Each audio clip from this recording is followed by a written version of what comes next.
Hello, everybody, and welcome to the Revival of America podcast. This is Jenny. I'm the owner and the host of the Revival of America. Today we have SG Anon in the house. So please, everybody, if you have a question for him, please feel free to raise your hand and I will unmute your mics at some point in this podcast. Or if you can't speak, then go ahead and write your question underneath the little comment I said down there. It says, okay, everybody, I was letting everybody know that the show changed again to 9:15 tonight, Eastern Standard Time. Put your question down underneath there, and I will go ahead and read your question at some point in this podcast.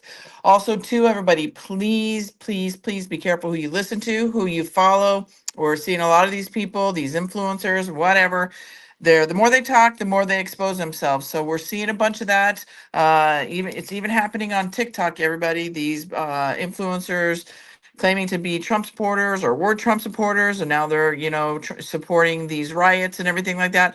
Please, everybody, stick and stay with the people that haven't led you wrong through the course of your journey, whether that's 3 people, 5 people. Keep your circle small, because the more I think you get out there, the more you get a little confused. And there's a lot of crap going on.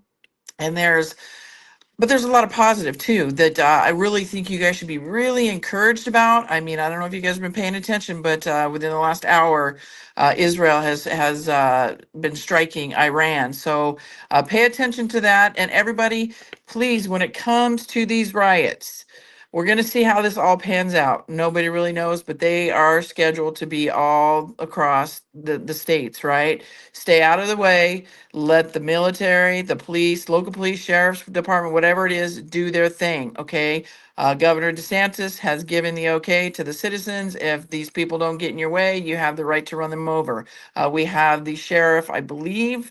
I don't know if it was in Florida, if it was in Georgia. I don't know where it was, but he basically came out and basically saying, "We will kill you. We will shoot you. We will kill you." Basically, the order shoot to kill. If you throw any Molotov cocktails at us, or if you do any of that kind of stuff, that's what he is saying, that they will shoot to kill. So be careful, everybody. You don't want to get caught up in the nonsense. So if you have routes that are going to be going in like a lot of these downtown areas, or if you hear areas that these things may be taking place, stay out of the way, take a different route, and do not get caught up in it, because again, I believe it's another trap, just kind of like it was with J6. So please, everybody, be vigilant, head on a swivel. What have I told you guys for so long? We've been in boot camp. Our boot camp is over. We are here. It is time for the boots on the ground, because a lot of people are going to start coming to us and saying, how did you know? I should have listened to you, or they're not going to understand what's going on. So please, everybody, stay vigilant, head on a swivel, and just go get prepared again with your water, your gas, your food if you don't have it. Everybody's telling us that. Captain said it, or hearing Juan say it, or it's just everybody is that I talk to is saying, maybe we need to do it one more time. So who knows, right? But it's better be safe than sorry. But with all of that being said, everybody, I want you to take the winnings that are happening. There are so many winnings, and it's like Trump said, we're going to get tired of winning, winning, winning. I don't know how anybody can get tired of winning so much, but we are winning. So really hang on to those positives and get excited, because through all of this chaos that we're seeing, I'm very stoked. I'm excited. I've got the chills seeing the military going into California, or it's just it's exciting to see, because how long have we been talking about this and spreading it to people for a long time, everybody? So not only are we getting confirmation and some vindication, but we are here. So please, everybody, take the wins, however big or small they are. Feel encouraged, feel positive, get excited, because we are here. No fear, everybody. No fear. Fear is a liar. Just be focused on God and pay attention. Please pay attention, because we got a lot of cray craze out there. Also, too, everybody, if you come into the podcast late, we are being listened to in over 100 countries. So we are making a lot of great noise, everybody. You can follow the podcast on the podcast hosts, which are iHeartRadio, Spotify, Anchor, Apple, Google, Breaker, Pocket Cast, Podbean, Riverside, Amazon Music.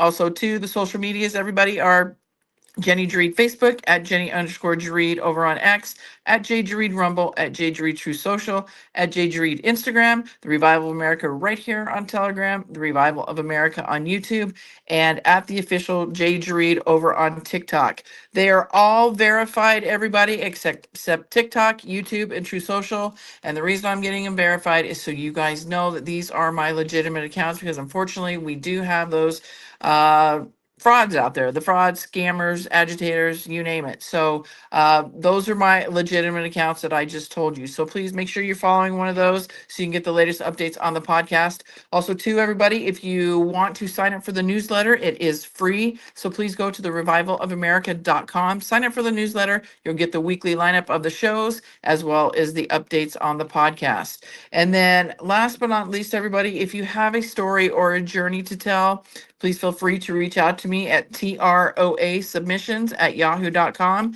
and give me a little synopsis of your story. We will vet the story and make sure you're a real person, because unfortunately we do get the fakes, and even on stories like this. And then we'll contact you, and it's going to be your voice that's going to tell your story, not me telling your story. It's going to be you, because remember, it's your voices, your stories that are going to help shape the new world that we're coming into. So, I did create that new email because a lot of the submissions were getting buried under the Revival of America at yahoo.com email. That's my everyday email. So if you have a question for me, you can email me there. But if you want to do a submission, please do it to TROA submissions at yahoo.com. So with that, everybody, we're gonna stick it. We're gonna sit here and wait for SG to come in. He has his little guy today, so I know he wanted to kind of get him down for bed before he came on. So he's a single parent, and I get it. I get it. It's a tough job, but somebody's got to do it, right? So hang in there, everybody. We'll get started when he gets in here. And in the meantime, if you guys have a question for me, you can raise your hand, and we can chat here before SG gets in here. And typically, everybody, he gives us about an hour of his time. So be mindful of your questions, because I'm sure there might be a lot of people that have some questions coming up. So Ghetto, I'm gonna unmute your mic. Go ahead, my friend. Go ahead, Ghetto. What's up? How's it going, Jenny? Good day in the neighborhood. I just wanted to Hey, ask you. you. I just wanted to ask you a question. Go ahead. You specifically. Yeah. Do you think Iran has got a nuclear weapon? But as Uh, long as many years as they've been playing a role, and we know they were under the CIA control, that and the follow up with that, is there any such thing as a nuclear weapon? In your opinion, I know it's opinion, so I'm not going to take you to the bank for it. you would do that to me. Anything is possible, right? So I'm going to put that out there. We have talked about it a lot, that the nuclears have been done away with.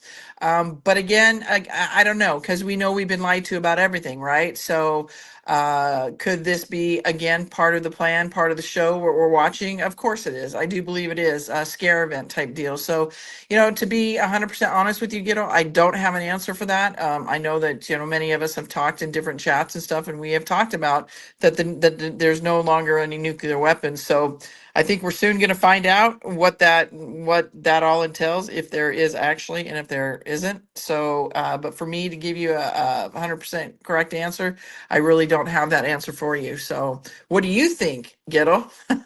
Because I I know we've think had these conversations before. I think they've already got a nuclear weapon if nuclear weapons are real. I mean, they would have to. As many as the labs, just look at the labs in Ukraine and all the bioweapons that have been across the planet. I mean, there'd be Which no would make reason for sense. there would not be no reason for Iran not to have fully, the full power at hand. So I just Right. believe it's all.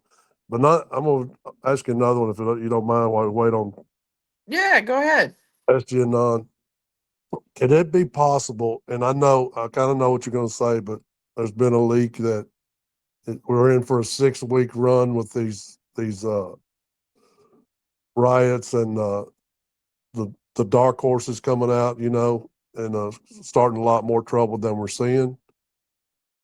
Do you I have believe? Do you heard. believe it's? Do you believe it's possible that could get extended because they're bigger than the military actually believes or sees? You think it could get out of hand? Um, you know, I mean, anything's possible. I do think it could go in for a few weeks. How out of hand do I think it will get? I don't think it will get too out of hand because we've always heard Trump say, and in the Q posts that your family is saved. I promise, quick and swift. They don't want the civil war. It's been having to be done this way to save as many lives as possible. So I do believe that they will attack it as soon as I think pretty quickly, because if they don't get them, then we are going to have blood in the streets. So yeah, I would think, in my opinion, that they would have to squash it and deal with it pretty quickly. But I do think it will go on, maybe for a couple weeks or so. I don't know.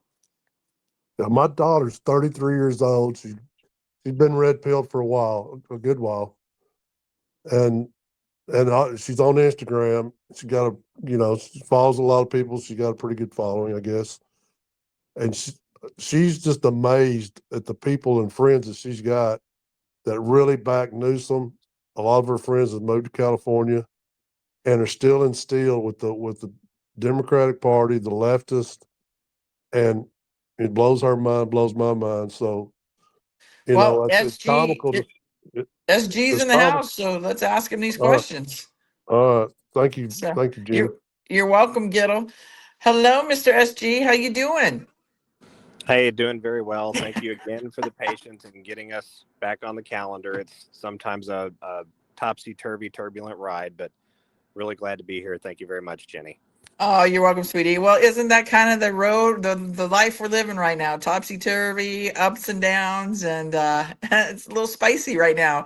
Um, yeah. So, Gittle, since you're up here, I mean, we're gonna kind of. So he had a couple questions for me, and I gave him my opinion, but I would love to hear your opinion.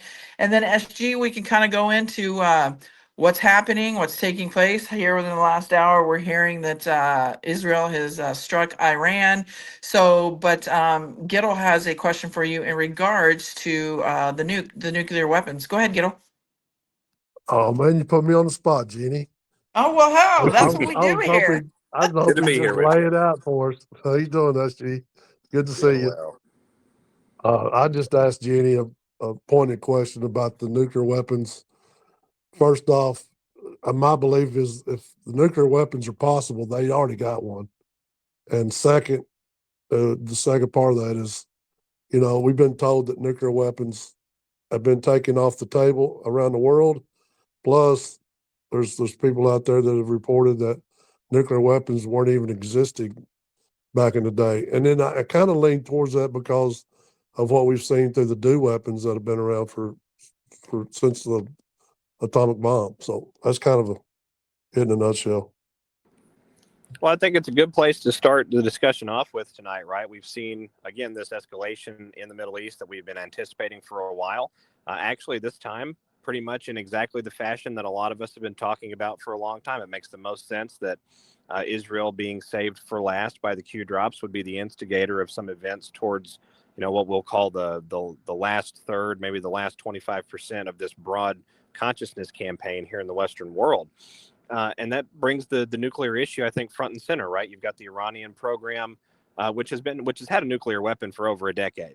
We just need to go ahead and point that out for everyone out there. The Iranians achieved successful nuclear weaponization between 2013 and 2015 during the Hussein Obama years, and that was very much purposeful. As one of the reasons we saw tremendous amounts of money flowing into Tehran, not just for blackmail and bribes and cover-ups and payoffs and things like that, but also because of the nuclear program and the satellite program that they were operating in northeastern Syria and the northeastern Syrian desert when President Trump came into the first presidency in 2017. So those programs and those activities, I don't believe those themselves were fully gotten under control throughout this process. I think what happened under Trump 1.0, and we can sort of export this all around the world, is all of the different cultures that had been forced up to the glass with respect to the globalist agenda internally, the manipulation, the arm twisting inside of their own governments really had a choice to make after President Trump came to power. And the choice was, where are we going to fall on the right side of history or on the wrong side of history when this is all over, because this American president is not like any other.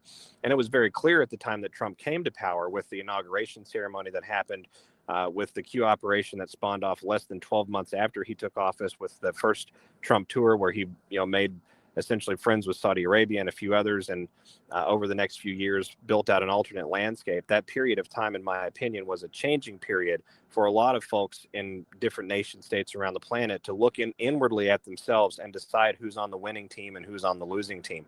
And Tehran is no exception to that rule. The problem with Tehran, Syria, even Turkey to some degree, and certainly Israel and Cairo, in my opinion, as well, is you've got a tremendous amount of like Fertile Crescent intelligence community infestation in that area of the world. So the actual maneuvers happening inside the governmental and military pulpits for the last 40 to 50 years in those countries have not been authentic. They've not been organic, even in alignment with what we would call the patriotic forces or the culturally interested forces inside of those governments would have wanted.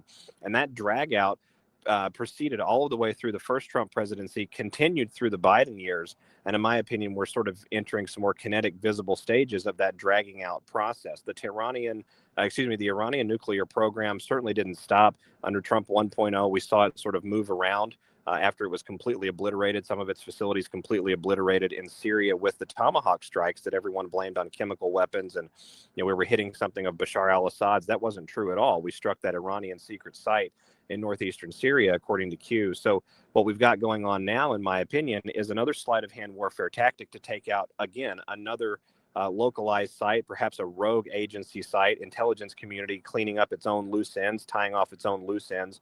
A great deal of what's going on in Tehran, in Ankara, in Cairo, all of that comes back in a big way to Jerusalem and Tel Aviv because of the ability of the IDF to export its own intelligence community infiltration and basically take hold. And having American money, primarily, the American military has been a backer, of course, throughout the 20th century, but having American money at the back of that more than anything else really allowed for that intelligence community to get a lot of control in that area of the world, control that became generational over time. And you're seeing some of that, again, being drug out now. The problem is the ugly situation of it becomes that we have a much more Flashpoint style situation. We have a publicly visible scenario that is now developing in the Middle East, and we've been talking about this for a while, where we're sort of pushing the world to a brink of a worldwide conflict. Iran is no longer a rogue, sort of vassal state like it was for many decades. It has very powerful friends in the form of China. It has very powerful friends in the form of Russia. And Russia actually made a blanket statement about a year and a half ago with respect to this very issue regarding an attack on the Iranian so-called nuclear facilities and sites, being that if that was to occur from Israel, Russia would have no choice but to begin, basically strategically assisting their ally in absorbing and surviving that particular set of events, perhaps even get involved themselves. Now, Russia is pretty tied up in Europe, and I can't see kinetic involvement coming from the country of Gog, to go back to the biblical reference, for quite a long time, if at all. But I think we need to look at what's going on with respect to that region and the arrangements that Russia also has with Turkey in this process. And I'm not forgetting about the question about the efficacy of the nuclear device and the reality of that. I'll come back to that in a minute, but I want to hit the geopolitical landscape that's now developing. We're going to have some pretty polarized and pretty galvanized iron lines that are going to be drawn in the sand at an international vantage point. And what is one of the things that we have to achieve in this process?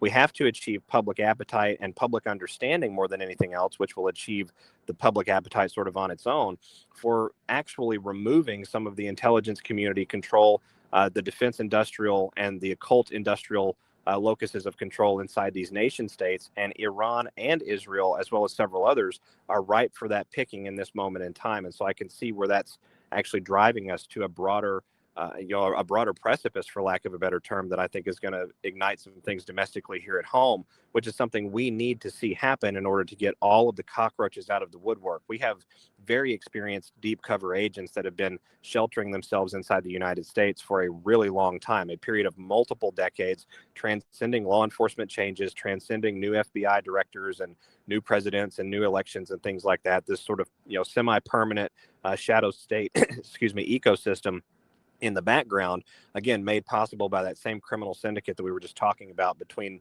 the nation states that are now kinetically at war in the Middle East. Now, the question about whether or not the facilities are real, whether or not the actual weaponry being produced there is real, I think that's sort of secondary to the broader landscape because the world believes that it is. So it provides the appetite, it provides the public justification to take rather extreme measures, especially if we see a radioactive event spawn off as a result of some pretty callous and aggressive military strikes that seem to be going on right now at the present day and present time.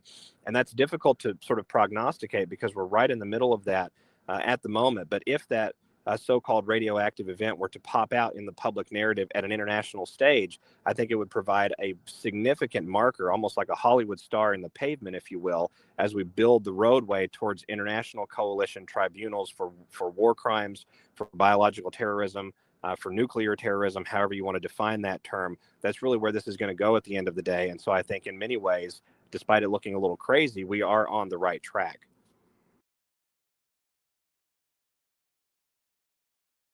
Did that answer your question, Gittle? Oh yeah, let it flow, SG. Thank you so much. That was great, SG, and just the timing of everything. They're showing videos right now of Tehran actually, getting hit. So, I mean, I don't even know where to go from that. But this is crazy, like breaking news. Anyway, SG, how have you been? Well, I have to say my personal fielding, if I can put it, so brazenly, has been not quite as intense as the current geopolitical and international landscape. But I would dare say that I'm pretty good as a runner-up, maybe second or third down the line on that. It's been a good time. Fundamentally, we're well. I'm recovering from some injuries as a result of a pretty good little car accident that I had about a month ago. Not quite Oh a my month ago at this gosh. point. Yeah, it was sort of an unfortunate thing, Jenny. I have to say, there was a large woodland animal. I was boxed in with vehicles to the left and behind me, no shoulder on the right hand side, and God love it, it was just one of those intersectory moments in life where you really hate it, but there's not a whole lot you can do about it. Suffice to say, I came out obviously okay. Altogether, I was sort of down for the count for about 5 or 6 days. I was not in the hospital, thank goodness. But I worked my back over a little bit with it, and I got a few lacerations and things like that. So I've been letting those heal up. It's one of those things, right? And the Great Awakening, this is sort of like the human moment behind all of it, right? We get on these calls, all of us together, frustrated about some of the things that are going on, elated and enthusiastic about other things that are going on. And we have to try and find our set point and our center point and appreciate that even with the difficulty, even with the discomfort, even with the pain that comes right home, right? It comes right back to each and every one of us. The high gas prices, the sudden expenditure I've now incurred to fix this vehicle. It's my only vehicle that I have. These types of things, they carry themselves forward and they sharpen our iron. They refine us. They help us to really purify our focus. I liken it to sort of that trial by fire that's referenced in the Old Testament, right? A really pure gemstone, when subjected to fire, will come out just radiant and brilliant, but a fake gemstone will be consumed and it will come out as ash and, a badly burnt husk. And so I think in many ways, we have to appreciate that it penetrates right down to the personal level every single day. None of us are sort of exceptional to that particular rule, but it is how we respond and how we collectively support and engage with one another that determines where we're going to go here. Amen. Very well said, SG. I agree with you 1,000%. And I'm glad you're okay. I'm sorry that happened to you. I'll be saying my prayers for you that you continue with the speedy recovery. Because we love our SG here, and when you're not able to come on, it's like, where's he at? Where's he at? But you're here. So let's talk about that. Because that's how I kind of start out. With my PSAs with my audiences. Stay out of the noise, stay out of the negative stuff, the doom and gloom and all that kind of stuff. But take all the great positives, whether it's small, big, however big it may be or small, hang on to those and stay encouraged with everything that's going on in the world. And as we're seeing this unfold rapidly with the protests, and now we're seeing this with Israel and Iran, and I'm reading right now, Prime Minister Netanyahu is being moved to a secure location. Like, talk to us, SG. What are your thoughts on these protests? And I think Gitto was asking a question as well. It's a good question because I was going to ask you this as well. As these protests continue to spawn off in these different cities and states, what do you, in your opinion, foresee how long this can transpire? How bad do you, in your opinion, think it could get? Do you think the Trump administration, um, I kind of feel like it can't go too far because then I believe we'll have the blood in the streets. I think this is maybe where you came in when I was talking about it. But I do believe that it's got to be kind of scary enough for people to, um, is this the event that we're waiting for? I mean, what are your thoughts? I have so many questions. Well, it's interesting. The events or event or whatever we want to call it, scare event, moment in time, civilizational pause, we've all sort of described this amorphous idea of something happening akin to COVID, perhaps, or even akin to 9/11 that absolutely grips the entirety of the country, that basically presses the pause button on life and necessitates an expanded intervention of some kind, right? I think that's a fair basis point for to begin that discussion, because that's how I've understood the public temperature on this issue for a while.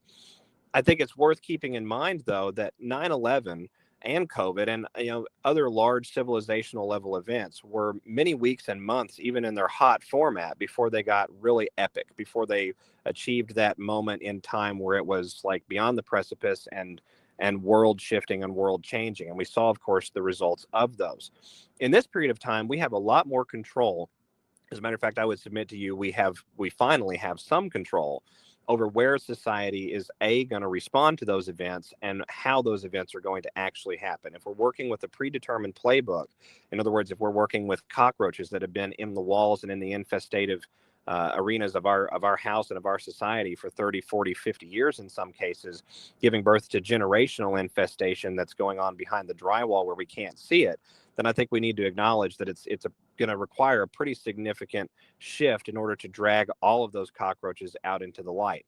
I don't think that it's going to have to take a terribly long time, like weeks or months, like it has in times past. And the reason I don't think that is because of the public awareness. The public awareness, or lack of, was what allowed things like that to occur in days past and forced us into this direction. We weren't really able to think or respond. We were just sort of going along to get along, keeping the money coming into our households and doing our best to keep one another safe. Now we have access to information unfolding in real time. That completely changes perception. It totally changes the ability of the mass consciousness to respond to a set of variables or a sequence of events that happens to spawn out. And so I don't think you're going to have a long time in order for that public temperature to become such that we have sort of the public approval to go in and expand that policing authority. Now, on the other side of that coin, I do want to say that I believe this is the beginning of a larger, broader sequence of events to come. I do not believe that those events will be done in days or even a couple of weeks. I think we're going to see this all of the way through to the Independence Day holiday and afterward in some form or format. And President Trump sort of gave us an indication of something similar to that when he put out a Truth Social post a few days ago describing the U.S. Army, describing the various history of the U.S. Army, and thanking them for fighting to always defend America. And I think he said something like, "I know you will always defend America." So this is coming right alongside all of the domestic army movements that are not headed for D.C. I've seen at least 3 different videos of rail cars over the last 7 days. They're moving west, they're moving southwest, and they're moving north. So these are not headed towards the Washington, D.C., just geographically speaking. And so looking at that and understanding that the National Guard has begun activating across different states, that we're seeing certain Republican governors preemptively activate or place certain National Guard contingents on high alert, I'm expecting this to get quite a bit warmer here domestically as we go through these coming 2 to 3, 4 weeks going towards Independence Day than it is right now. And how far we go in that process is really anybody's guess. The entrenchment itself is dealing with an infestation that's very, very old and very, very capable. And the investigative efforts to actually handle that, Jenny, also have to happen, right? We have to have civilian investigations, but we don't have enough linear time available to conduct the entirety of all of the investigations. So in some form or format, logic would dictate that if we're going to get any of this done inside of this Trump presidency, inside of this 4-year period, we're going to have to expand our investigative and our law enforcement capabilities. And so again, I think we're seeing the beginnings of that right now. I think it's going to get as far as to have the National Guard active in several different states and in a lot of different metros as we go through this process. I'm also looking at the Marine Corps being active in at least a couple of different metros. I'm expecting New York to be the second one after LA. We've already seen LA. Q told us that that was coming, and Q also told us that it would be Marine Corps First Division from Camp Pendleton, San Diego, that would handle some of those deeper entrenchment and law enforcement, sort of pseudo law enforcement and militarized operations under the guise of citizen riot control. So again, I think we're going to see that expand to the East Coast. And before we get to Independence Day, I'm really expecting a great deal of public awareness to be shined on this idea of foreign infiltration because of what's happening right now in the Middle East. When you look at Israel's and really, when we talk about Israel, we're talking about the Mossad intelligence community and the IDF deep state community that exists behind the backdrop of the government of Israel right now. We're talking about that entity, and that is, sort of like Intatious blob, for lack of a better term, has a great deal of influence over all of the various sub-paramilitary sleeper armies that are out there. So think Hezbollah, Al-Qaeda, ISIS, things like that. Where does the funding come from? Where does the training come from? Where does the on the ground logistical support come from? How are they getting their contracts fulfilled? A lot of that's made possible by Israeli aligned entities, including the Israeli Defense Force and the Mossad. So what we're seeing happening, in my opinion, Jenny, is two gears of the worldwide clock are now turning in tandem with one another. And we're waiting for the one gear to begin activating the publicly visible components of the other gear, which are absolutely coming. I think we've already seen some of that here in the United States, and I think it's going to get much more intense over the next 3 to 4 weeks. And how far we go with the public appetite and how quickly we go through that process, again, I think is going to be anybody's guess, because a military campaign does not have a date or a time window attached to it. It has a window of opportunity. So we can accomplish a great deal in a short amount of time if we have the right public narrative, if we have the right public appetite, and if we've allowed for enough linear time passage to accomplish the kinetic versions of the operations that have to occur. And yeah, I have to agree with you on that 100%. And with everything that you just said, let's tie this into the Executive Order 13224 and how that it is still existing and going on. Do you want to kind of talk a little bit about that? Because I know you posted something about that. Tell everybody a little bit about this executive order. It is in existence, and it kind of ties into a lot of this stuff that we're talking about, right? I think it's going to be one of the fulcrum linchpins that moves things forward here domestically and allows for the constitutional apparatus to assuage the public consciousness when we see expanded authority. I think we're going to see the regular forces of the U.S. Army involved in a homeland protection operation before this is over. And we've been talking about that for 2.5 years now, really, on this broadcast alone. I remember us talking about that in late 2023, early 2024. Yep. So looking at that landscape, looking at what's happening there, if we're going to engage the regular armed forces, it has to be done in an appropriate constitutional way, or in a way that has already been done, right? And so EO 13224 is an example of it already having been done, already meeting with Pentagon approval, already meeting with approval and corrective wisdom from the judiciary in the form of the U.S. DOJ. In 2016, we saw the Supreme Court clarify military and civilian jurisdiction. In 2018, we saw Justice Brett Kavanaugh subjected to significant and intense line of questioning from Senator Lindsey Graham with respect to the detention of American citizens as enemy combatants of the nation. And one has to wonder why Mr. Graham would be so interested in understanding the landscape, from the Supreme Court's point of view on how that's actually going to work in the end. One of the reasons that we have that motivation, of course, coming from congressional members is because of the executive order and the emergency declared in 13224 from 9/23/2001, where President George W. Bush invoked the 73 War Powers Act, War Powers of the President Act. And I believe it was under Title 50, Section 1501 and 1701, as well as the International Economic Emergency and Protective Act, or Powers Act. I forget the exact terminology there, but those were the overarching authorities that were invoked in that executive order.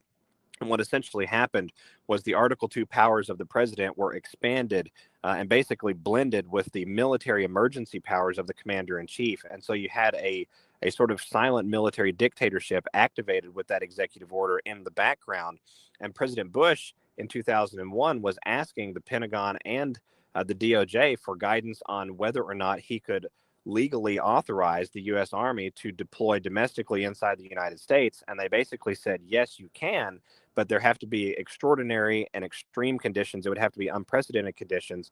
And the American public would have to be basically completely on the same page, or you're going to have a guaranteed civil war. And so, in my opinion, this is actually one of the things that saved us from that back in that day, is you had enough split public opinion and enough general public unawareness or lack of interest in geopolitics that would have been the inevitable outcome. Now, on the other side of the first Trump presidency and on the other side of the Manchurian administration, and on the other side of the 44th treasonous administration from 2008 to 2016, here we are, 2025. This executive order is still active. It was renewed all 8 years of President Trump 1.0 and the Manchurian COG operation known as Biden.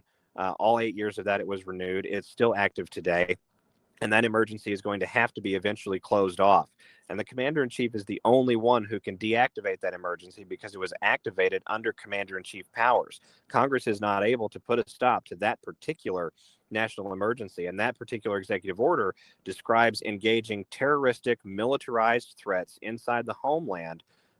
Is such threats that basically amount to an insurrective capability. I'm paraphrasing because I haven't read the order in quite a while. It's been a number of months now, but fundamentally it talks about a militarized force destabilizing or somehow overwhelming civilian authorities and necessitating the military to step in and do their job, which is to protect the nation from invasion and overthrow.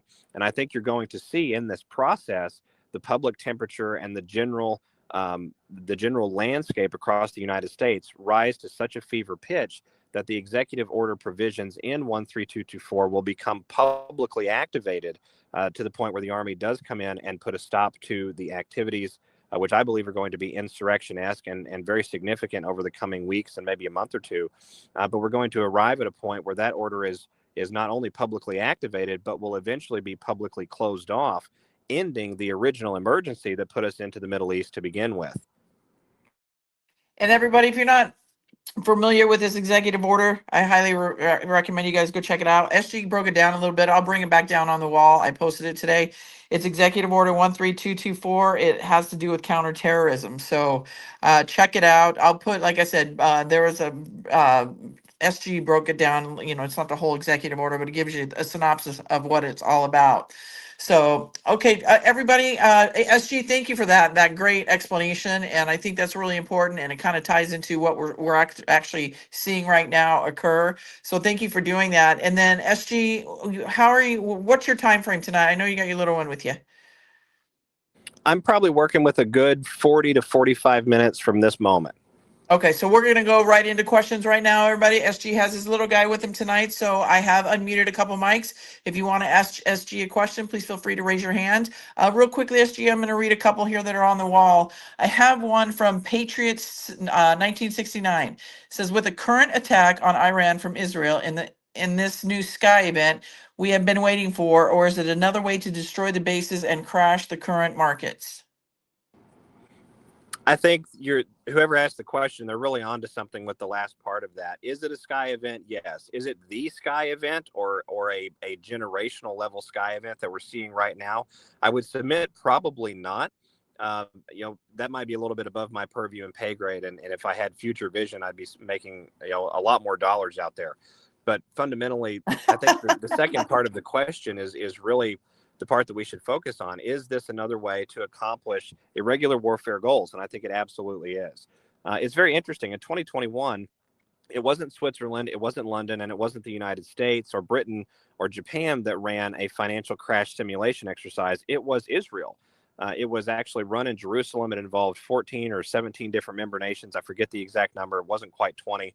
And what they were doing was essentially wargaming what a very large-scale warfare situation in the Middle East would do to the SWIFT financial system worldwide. And a lot of SWIFT's technological underpinning is actually made possible in the Mediterranean region by Israeli technology and Israeli enabling. And so what occurs here, Jenny, and it's sort of a ties back to the whole theme of the broader Great Awakening and war worldwide, is everything is interconnected in ways that is really not publicly obvious on the surface level, right? You've got the Israeli component, you've got the the Red Sea component with the submarine cables that we've talked about. You've got the entirety of the landscape at the surface level. You've got the banking sector worldwide that ties into a lot of these arenas, the energy markets, which are heavily involved in transportation and in raw minerals there in the Middle East. All of it sort of coming together and coalescing in a big blob of gears that you have to turn just right if you're not going to crash the system. And I think that's what we've got going on. We now have strategic justification to seal the Strait of Hormuz. We can be almost certain that that's going to occur as a result of what's going on right now. We have a significant threat, of course, to the technological underpinning of a lot of Western world finance and just sort of, landscape entrepreneurial markets ad hoc because of their concentration in or associations back to the state of Israel, which is now going to be heavily assaulted, not only by Iran, but I'm going to postulate right here on the call that we're going to go as far as to see Turkey and Egypt swept up into this, potentially Saudi Arabia as well, because I can't imagine this particular conflict staying localized. The other thing that we have to really consider is Iraq and what's going on with Iraq right there, dead set in the middle, right? Iraq is the ancestral homeland of the broadest part of the Tigris and Euphrates rivers. It's sort of known as the breadbasket of Arabia, if you will. It's in the heart of that Arabic Fertile Crescent, the Fertile Crescent of mankind. And Iraq has a very special role to play in a lot of ways because that particular country was turned into such an example. It was made such a hollowed out shell of its former self and of its culture by this deep state cabal in every way imaginable, and in ways that are really cross the boundary of war criminality several times over. And so now we're seeing that nation essentially being given a refiring, a reignition, if you will. A second chance at life is not an exaggeration to say it. And the Iranian component, ever since the fall of Saddam and the installation of the U.S. and Western world intelligence community into the landscape in Baghdad, that same community in Tehran has been heavily involved in controlling, almost in like a vassal state sort of way, all of the different machinations and movements of things throughout the Iraqi desert. And so now we've got a situation where that's also coming into play, potentially going to be completely liberated and cut, as we've seen increasing economic stability under their own power coming to Iraq at a domestic level over the last 4 to 5 years. And it's really, in my opinion, to allow them the strength to disconnect at a time like such a time as this is what's happening right now, and be able to survive at the international and domestic level at an economic intersection and at a trade intersection. So all of this, to answer that question, it ties back to exactly the last half of the question itself. This is a movement of material. It's a movement of personnel. It's a movement of locations. It's a transference in some ways of different authorities and powers from one side to another. It's currently happening, of course, under a pretty significant public barrage, but underneath that public barrage is a lot of underpinning moving the world forward in a better way, and that's why you're seeing the barrage to begin with. Thank you, SG. Okay, this is another one on the board from Terry. Do you know how long we will be locked down when we are under martial law? Thank you for all you do and your information you give us. From a nationwide level, I'm not even sure that we're going to see a blanket martial law declaration. I think you are going to see that in certain blue states and absolutely in blue metros. We've already seen curfews showing up in the western area with LA and a couple of those arenas. But, with respect to the overarching question regarding length of time, I think it's impossible to answer the question in a one-size-fits-all manner, because the extent of time needed to de-entrench criminality from Chicago, for example, is going to be a lot less than the extent of time needed to de-entrench criminality from Tallahassee or Joplin. Thank you, SG. All right, Stan Burnett, your mic is unmuted. Go ahead and ask SG your question. Go ahead, Stan. Your mic is unmuted. We can't hear you. You might have to go out and come back in, Stan. Okay, Mary Cox, go ahead. Your mic is unmuted. Oh my gosh. Okay. First of all, I muted it after. Anyway, SG, you are amazing. I've listened to you from day one. Every single one of your podcasts, you used to do one every day, just like a 20, 30-minute one. Anyway, I think you're amazing. I'm just curious, what do you think about Saturday, the parade? What do you think is there some big meaning behind that? Well, First of all, I appreciate the kind words, Mary. Thank you very much. And with respect to this coming Saturday, I think that there's a lot of different ways we could slice the meanings behind it. But I think we need look no further in some regards to what's happening with the coordination of these protests and these clearly what are calls for violent riots and pockets of insurrective behavior that are being timed on the same day that you're going to have 7,000 soldiers in Washington, D.C., essentially demonstrating a full military occupation. In other words, a victory. This is a victory parade over an enemy that was subjugated in 2021 with the military occupation of D.C. I believe it began January 3rd, 4th, and 5th and went through the 6th and through the rest of the month. We saw, I think it was like 20,000 soldiers or something like that in D.C. throughout that month. So it's really interesting that you should ask that. I think the symbolism is going to be really huge here. We've seen Hillary Clinton now calling for these riots on a particular day, which that's not going to be any small, measure of indicator as we go forward. Because again, anyone that participates, advocates for, or materially funds or participates in activities to overthrow the government of the United States is guilty of treason, according to 18 U.S. Code. So what we have fundamentally is Clinton and a lot of others actually setting themselves up to be charged with that particular offense. On the day itself, I think that we could see pockets of unrest begin to break out. I don't want to speculate beyond what I'm really comfortable saying. We're certainly going to see interference aimed at the parade itself in Washington, D.C. I don't see how the Hydra cannot do that. This is their crowning jewel. This is their penultimate achievement over the last 150 years or so, getting control of the republic for the United States and then instituting their own corporatized version of tyranny. So to allow that crown jewel to go, I don't think they're going to allow that to go without a Hail Mary. And so we could very well see something aimed at D.C. I've heard rumors that a significant event or a significant attack aimed at D.C. has always been in the works going back to 2018, 2019. I can't corroborate those, but it would not surprise me. But with respect to the landscape that's playing out, the symbolism, being Flag Day, it's President Trump's birthday, it's the Army's 250th anniversary. 250, you drop the zero, you have 25. This is the year 2025. 5 times 5 is 25. So there's a lot of ways you could sort of connect the symbolism. I don't want to get too far in the weeds with it, but I think it's going to be a hugely poetic and important day in American history. And it's really going to set the tone between what happens throughout the rest of this month up to July 4th and what happens on the other side of July 4th as we look towards Q3 and Q4. I totally agree with you, SG. Thank you so much. Thank you, Mary. All right, Mr. Stan, go ahead and try again. Your mic is unmuted. Oh, no, we can't hear you. Is your volume up? We can't hear you, Mr. Stan.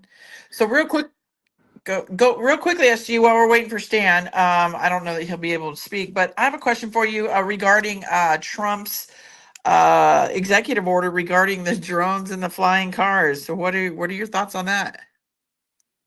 Well, I mean, we've been talking about disclosure for a long time, Jenny. I don't see how it isn't just patently obvious in the title of that order. I've not had a chance to go through the whole thing with a fine-tooth comb, but this is the same president that signed the Quantum Act in 2018.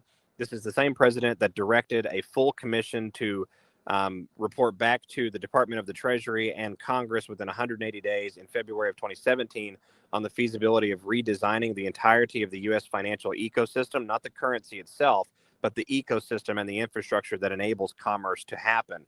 All of that was ordered as early as 2017, 2018. We saw President Trump highlight in his National Guard Bureau Association speech, I think it's a year ago, maybe 2 years ago, that he was going to modernize the force with quantum computing, with implementation of well-designed AI and all of these sorts of things.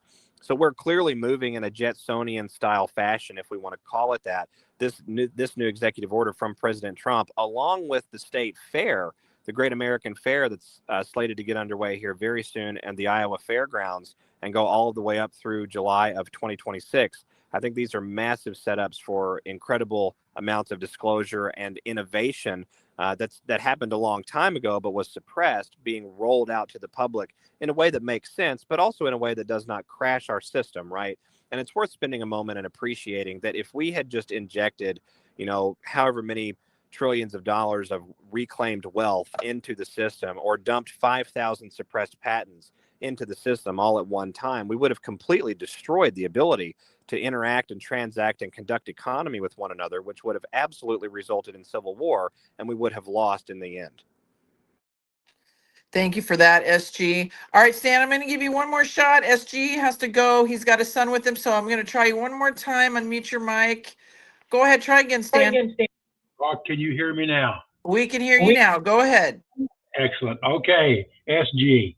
This has to do with the buying of farmland near our military bases. Are you able to speak to that? Yes, so that's been a pervasive problem in our society for at least the last 30 years, going all of the way back to the 41st president when a lot of that really got underway. That's another issue that has to be adjudicated, right? That has to happen. And so how can you bring privately held land into the public domain crosshairs in a lawful constitutional way that also has to involve some sort of law enforcement activity or some sort of law enforcement response? Really, the only way to do that is for them to participate in an egregiously criminal act, and potentially one that right next to our military bases would have to even be characterized as an act of terrorism or an act of war. And some of that would have to be able to be traced back to those areas. And I think you're absolutely going to see that. If we think that the Chinese, for example, the CCP, not to be confused with the Chinese people, but the CCP itself, if we think they have not been stockpiling all sorts of agents, both literal agents provocateur in the form of saboteurs, personnel, and manpower, and also disruptive agents such as chemical, biological, and other things into those farmland areas, I think we're fooling ourselves. We've caught three new Chinese agents just in the last 2 months. And actually, really, if I remember right, it's just been within the last 5 to 6 weeks for smuggling biological agents into the United States or attempting to move them around, and both of them tied back to the University of Michigan. And when we look at the level of Chinese and Swiss money and Saudi money and Qatari money that goes into all of the different universities here in the United States, it becomes really easy to see how they could be turned into a farming ground for all sorts of intelligentsia style activities, which is what sort of what I'm talking about when we talk about acts of war being committed tracing back to these private lands. So if you've got biological agents, just as an example, we'll use that as an example, and you're moving them domestically throughout the ecosystem outside of the purview and underneath the nose of the local authorities or the local government, or maybe you've bought off some of the local authorities and the local government, you still have to have somewhere to store them.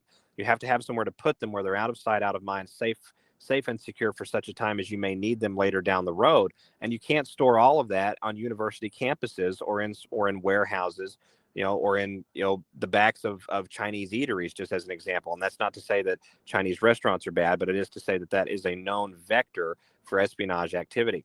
So I submit to you that the best place to store anything is way out in the open, far away from anyone's prying eyes. And so to do that, you would have to store it on land or in parcels of territory that are sort of remote. And a lot of those happen to border military institutions and government institutions, because there's overlap and cooperative malfeasance happening between those organizations, and B, because they're very remote and they're typically away from the typical civilian eyes, right? You don't get a lot of access over those areas. Even commercial flights that fly over those areas are many tens of thousands of feet into the air. No one's going to be able to see what you have going on the ground without advanced surveillance equipment. So all of that has to be drug out into the light. And I'm going to circle back to Jenny's question earlier about EO 13224. How can you provide a coordinated domestic military law enforcement style response or a put down response for terroristic activities and subsequently participate in repossession, reclamation of certain territory and lands on behalf of the government of the United States?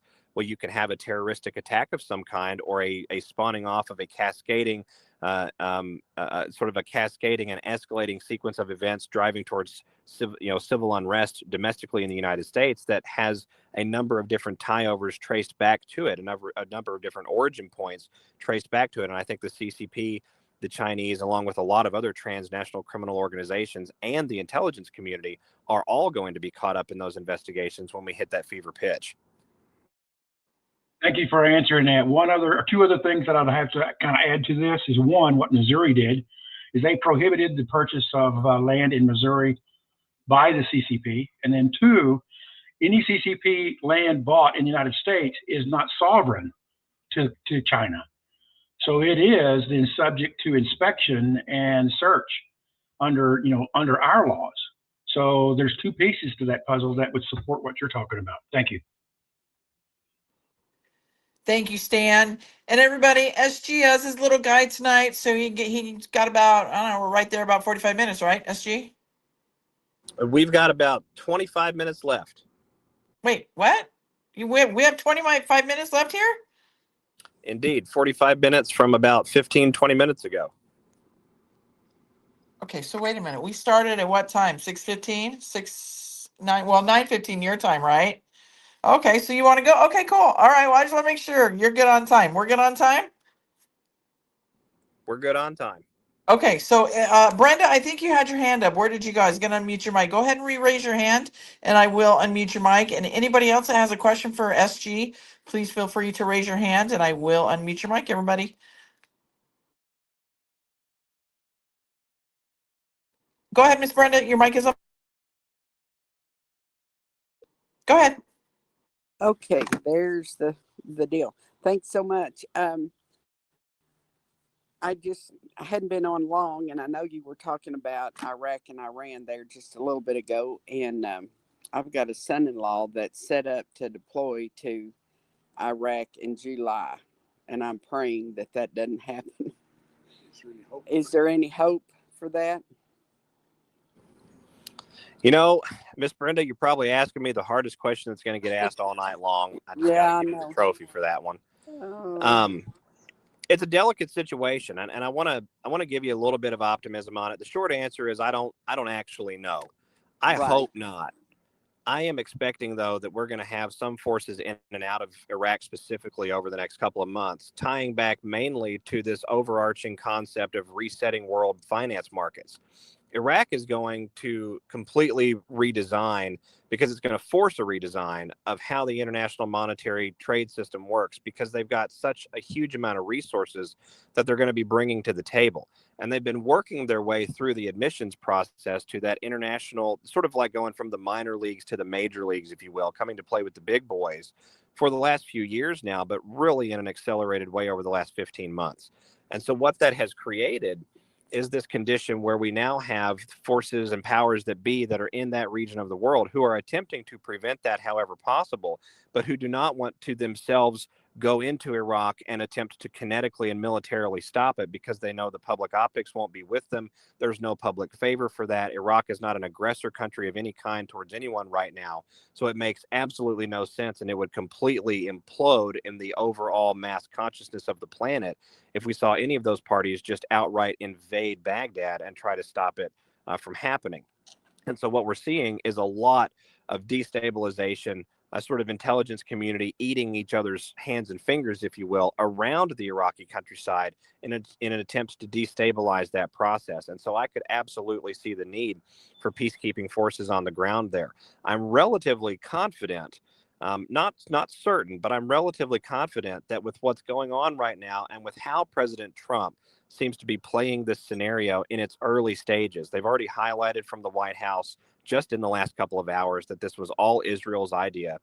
They're using the terminology the U.S. had no involvement in these particular strikes. And I think what they're intentionally trying to do is prevent retaliatory action from hitting U.S. bases. And so in some ways, I'd like to say I'm cautiously optimistic that maybe our American servicemen and personnel that are in and out of that area of the world over the next few weeks will not be caught directly in the crosshairs of anything significant. Yes, I know. That's what we're praying too. But I thought I'd seen a deal today where Trump was recalling troops from in that area. Well, what you've seen, you're probably referencing the recollection order for families and anyone associated with personnel. And he's also moving several, I don't think it's units isn't the right term, but he's moving some of the personnel out of places like Bahrain and Kuwait. And it's very interesting, Brenda, when we look at that coming from the president, and then we see literally within 24 hours of those orders, these types of events beginning between Israel and Iran, and I think going to involve Pakistan, Turkey, probably Syria before it's all over, right? That whole Fertile Crescent, Arabic Crescent, region. I find it very interesting that President Trump is maneuvering us sort of along the sidelines of a big brawl. I would liken it to walking through a school gymnasium and you're sort of tiptoeing down the sideline while everyone's out in the middle of the floor punching each other in the face. I think that's exactly what President Trump is doing, attempting to maintain strength, attempting to maintain that public posture of forcefulness and intimidation on behalf of the United States military. Don't screw with us, we won't screw with you, but also fundamentally preserving our American service members' lives, because this really isn't our fight anymore. True. Yeah. Yeah. True. So, yeah, it's just like we say, everything changes every day, seems like, here the last few days. So it's be on alert. Thank you, Brenda. Uh-huh. All right, go ahead, Miss Cal. Your mic is unmuted. Good evening. I just would like your opinion on this, SG. Whenever it comes, I mean, are we going to see the military come on TV with an EAS or President Trump, and are they going to tell the world what's been going on after all this takes place here in the not so distant future? Well, honestly, Cal, I'm going to hit that in two ways, right? So if we choose to accept that what Q told us online several years ago is true about the idea of the EBS being utilized to bypass certain information outlets and get a unified message to the American people, then that alone would say, okay, well, yes, there has to be a point at some point along this process where you see either civilian authorities with the military or perhaps a military-enabled broadcast that goes out and essentially advises people of the situation, the status on the ground, right? A state of play is a sports term to utilize with it. It makes sense that you would see one of those throughout the process, and that it would have to come at that flash point, whatever that large event or sequence of events really truly is. And we've sort of talked a little bit on the call today about what those could and could not be. I don't want to get too repetitive for the audience out there.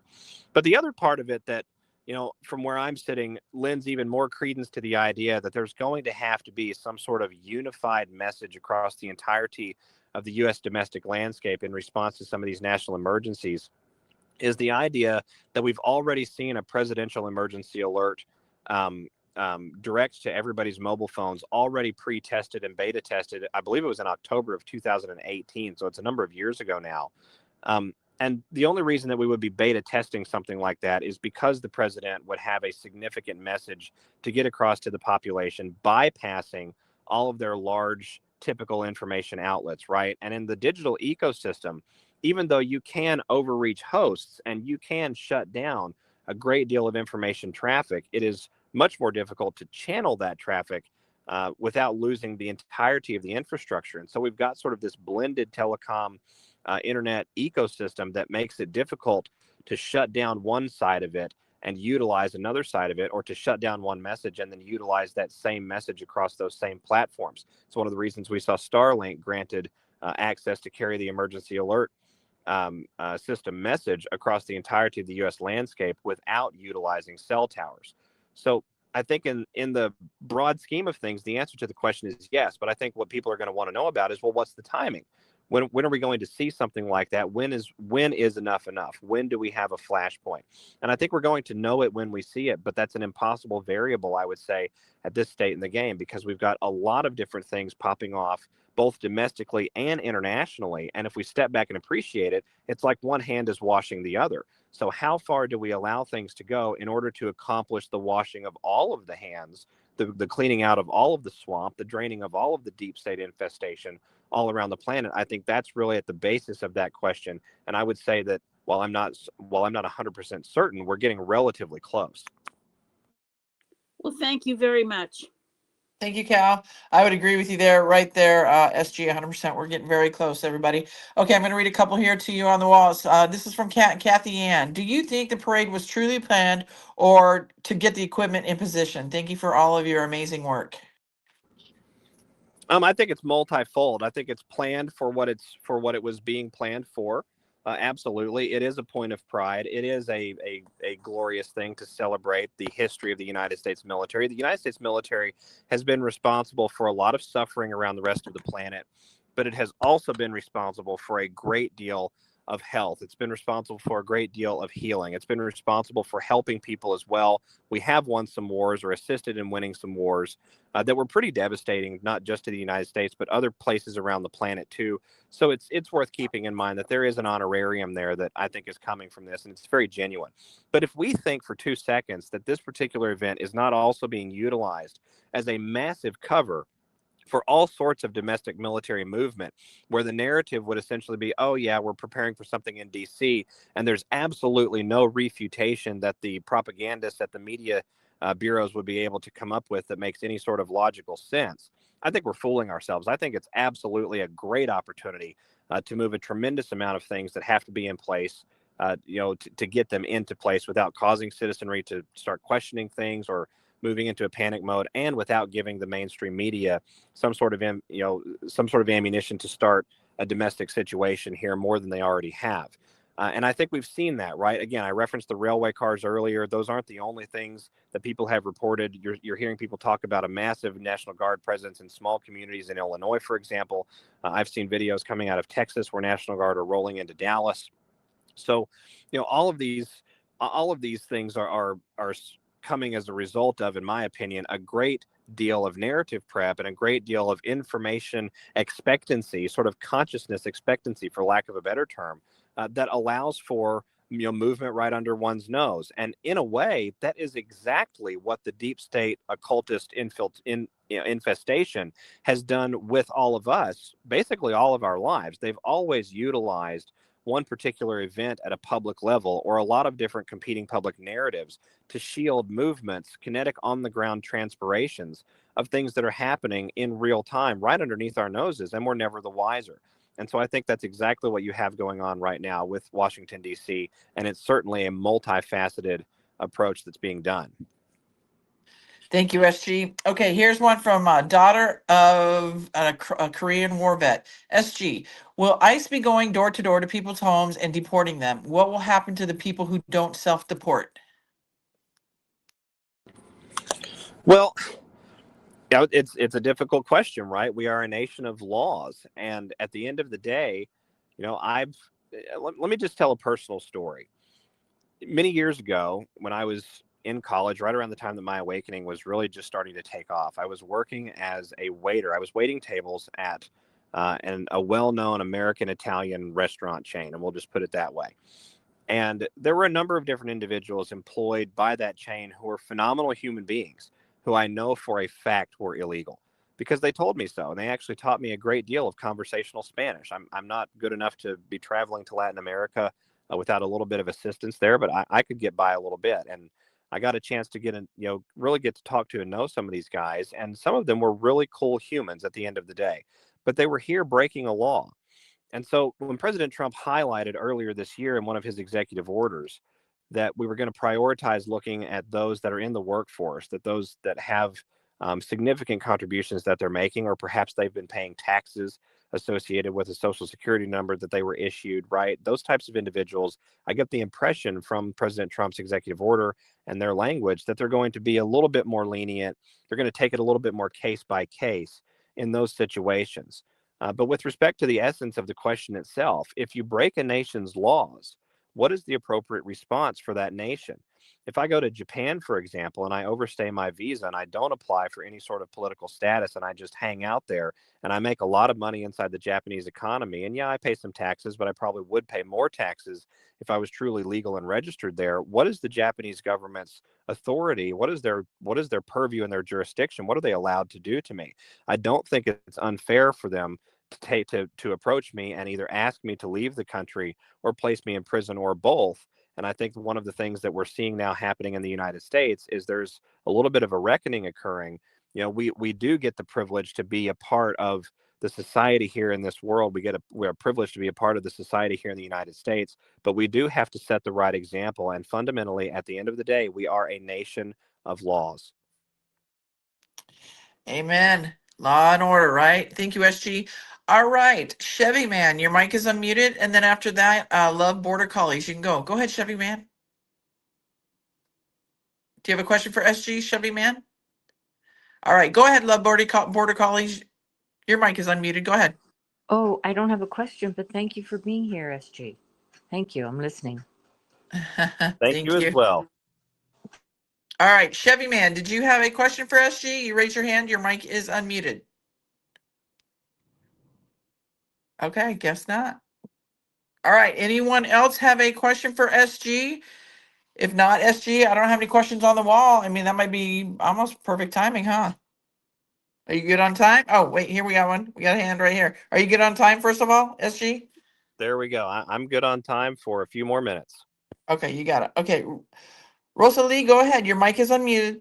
Go ahead. Go ahead, Rosalie. Your mic is unmuted. People, I think, are scared to talk. Don't be Hi. afraid. Go ahead. The auto pen and the upcoming Senate hearing regarding those who were operating the auto pen A, B, and C. How do you think that plays into this whole scenario of the big event? That is a phenomenal question to end the night on, because it's going to be a couple fold answer there. And I want to take the auto pen component first, and we'll come back to this broader flashpoint event or sequence of events in the United States. The Constitution is extremely clear. The Congress shall make the laws and the president shall sign it. It says that in there. And the language is not ambiguous in any form. And so if we have a great deal of activity that has clearly not been signed by the president, and it's demonstrable that it's not been signed by the president, then we have precedent to begin avoiding process, right? But the investigative component behind a lot of that, I think, is the interesting part. And I think it's where we're going to see a lot of questions about legality and certain things that are already on the books, going back really before the first presidency of President Trump, right? President Trump has already said that he used an auto pen for a couple of different things, but he physically signed most of the things that he participated with as an authorizing party as president of the United States. Nobody has asked whether or not Hussein, for example, used an auto pen on a great deal of his stuff. Nobody has asked about George W. Bush. And so as we go through this investigative process, I think you're going to see this really cascade going forward. And I don't think it's going to stay in the main focus of the alt media. I think this is going to have to be something that Anons and Patriots will have to, purposefully seek out and dial into and keep up with, this investigative issue with these auto pen signatures, because I think what you're going to see is questions being raised about legislation that's many years old, such as the Affordable Care Act, for example. And so with that, how does that play into this broader sequence of events, or this scare event that's going on here in the United States? I think the conclusion, for lack of a better expression of it, is that the more we unearth and the more we undo, the more they are going to attempt to destroy, obstruct, and derail us. And it's eventually going to have to reach a convergence horizon where we see something like the Insurrection Act, or some sort of pocketed, deployment of very large amounts of National Guard, for example, something that is significant that would require an EAS, like was referenced in a question just a few minutes ago. Once that occurs, we get a handle on the problem. We can still move forward as a nation. It's probably above my pay grade to speculate on how exactly that would occur. But anything that's not completed in an investigative sense by that point would certainly just have fuel added to its fire. I don't think you would see those investigative efforts cease. As a matter of fact, I think that you would see them increase vastly in size and scope. And so we could go through the last half of this Trump presidency. We'll just throw out a random time frame there. We can see the last 2 to 3 years of this Trump presidency be all about unearthing the unconstitutionalism that has gone on inside of our system, perhaps reversing it quickly through, multiple congressional votes being held in a single week, or many congressional sessions being called by the president to stay in session throughout a period of time and really get a lot of that done. We could transpire a great deal of that in a short amount of time if we get the obstructionists out of the problem. And I think that's the purpose of the flashpoint at the end of the day. Thank you, SG. Did that answer your question, Rosalie? Yes, I mean, it's like they're trying to let Biden get off the hook and focus their attentions on other areas, which you just described. So thank you for that input. Thank you, Rosalie. SG, do you have time for 2 more, or you got to go? I've probably got time for one more. Okay, you got it. Okay, Miss Renee, your mic is unmuted. Go ahead. Hi, you guys. I love you so much. Thank you for all you do. SG, as I understand it, what's to come is going to make 9/11 feel like a blink of an eye. So when all this goes down and where, I don't know, are we excited? What are we going through? And then with all the people around us that have no idea what's going on, how do we react? What do we do? Well, I have to say, Miss Renee, when asked about whether to be excited or terrified or a little bit of both with these types of things, I think I would say that, having been awake for a fairly long time with it, I'm just going to be absolutely elated. I'm going to be, popping the cap off of my favorite water brand, for example, and just really enjoying That's what everything as it I was saying unfolds. that too. I was thinking that. I'm like, okay, I'm gonna be popping bottles, but people are gonna be like shit scared. What so do we just explain to them that, this is all a facade? I mean, what do we do? How do we interact I with the normies? I think we teach by the clarity of our example. And so if we're able to hold our calm and understand what's happening, and yes, I'm not suggesting for a moment that we should just couch potato and not be proactive and be informed. That's not what I'm suggesting at all. In a tense moment in time, especially one that's sort of unprecedented in American history, I think we should all be willing to acknowledge the evidence that's right in front of our eyes and act appropriately, but with the knowledge base that a great deal of this, in my opinion, has been orchestrated to unentrench the problem rather than further entrench the problem. And so when you look at individuals that are going to be out there really kind of uninformed, not understanding what's going on, all of a sudden now we're under attack, just as an example here.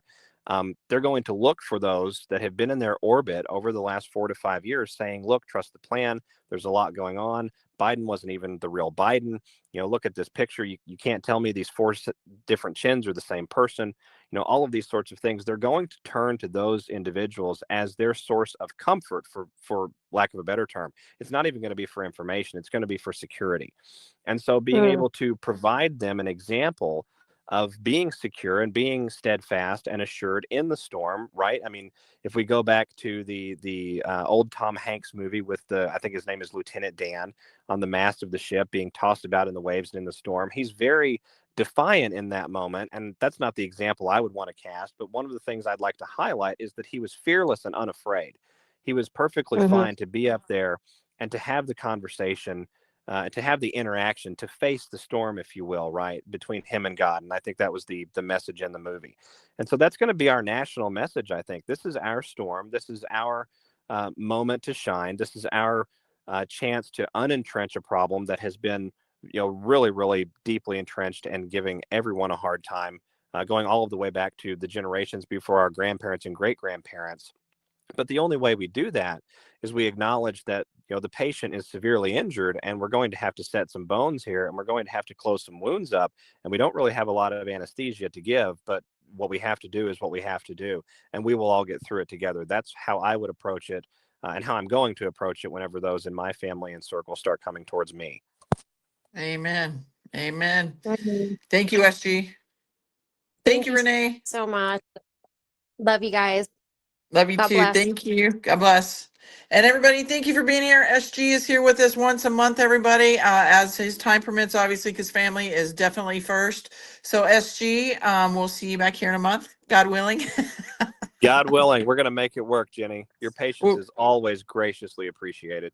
oh, we love you, SG, and Mikasa Sukasa, my friend. And God bless you. Enjoy your son, and we'll talk to you soon.